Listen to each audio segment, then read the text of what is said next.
FLW Tour, stop number 5, Lake Pickwick. It is summertime. Wearing sleeves. It is the time to go ledge fishing, and we're going to start with our Angler of the Year leader, Andy Morgan.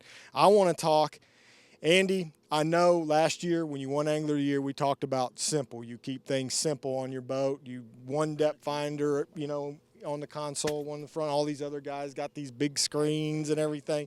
Double consoles. JT's got the double thing. You're leading Angler of the Year. You're fixing to have to go to Pickwick and Kentucky Lake, where the game now just seems to be ledges, pure fishing ledges. And I just got to know what's going through your head right now. You know, it's really was one of my favorite things in the world to do on the Tennessee River. I used to love to ledge fish. I mean, it was a TVA chart. You got it in your lap and your flasher, and you rode around and you found all this stuff. Well, now, just like you said, the game has changed. I mean, you can ride around physically now and just look. Mm-hmm. You don't have to fish. You can actually ride around and look for them, and that's really, really changed the game. And I don't like it.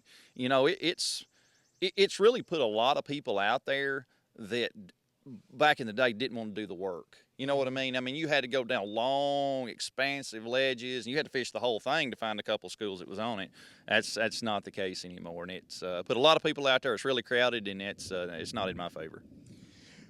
But are there any alternatives? I mean, you look around on these TVAs anymore. You know, they just got done with the Kentucky Lake Ray, you know, the Rayovac, and then there was a open on Douglas, and they're all. I mean, is there any alternatives? Well, no. I mean, if you want a shot at winning, there's not an alternative. You can't catch enough shallow for 4 days. You might go shallow and catch them decent one day, but to do that 4 days and to catch that kind of fish, I mean, you saw the Rayovac at Kentucky. You stand no chance going down the bank.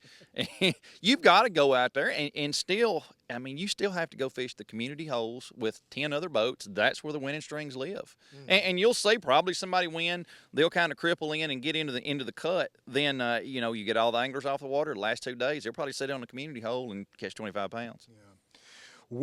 So your game plan coming into this, I mean, what kind of finish are you looking for? You and Cody Meyer got a pretty good lead on everybody, but you still got to worry about Cody, who's got a bunch of those screens going across his console too. So, I mean, are you going to get out there and play on the ledges? Yeah, I don't have a choice. And, you know, and I hate to say it, but I really think Cody probably has an advantage here on this. I don't like to get out there in the crowd. I mean, like I said, I love to ledge fish. I don't like the crowd. So the crowd's out there ledge fishing, and I just don't like to do that. And it kind of gives you a little bit of a bad attitude about the whole deal. When you grow up on this lake and you find all that stuff and you lose it in 20 minutes to somebody with a side scan, it's just like, oh, my God, it's kind of cut your heart out. But, yeah, I think he's got the advantage for sure. I mean, it's the Tennessee River. It's my home river, but it seems like it's kind of just slipped away the last few years, you know, with the electronics. Yeah.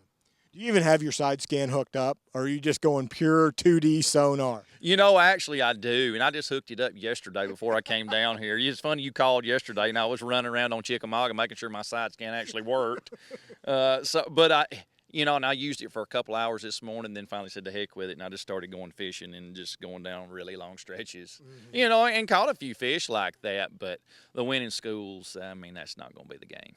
Is it possible here to find, by fishing, I mean pure fishing, not looking, to find still an untapped place? I mean, I look at what Lefebvre did several years ago at Kentucky Lake, where he wasn't out there looking at dots on his thing. He found a little something shallow up there.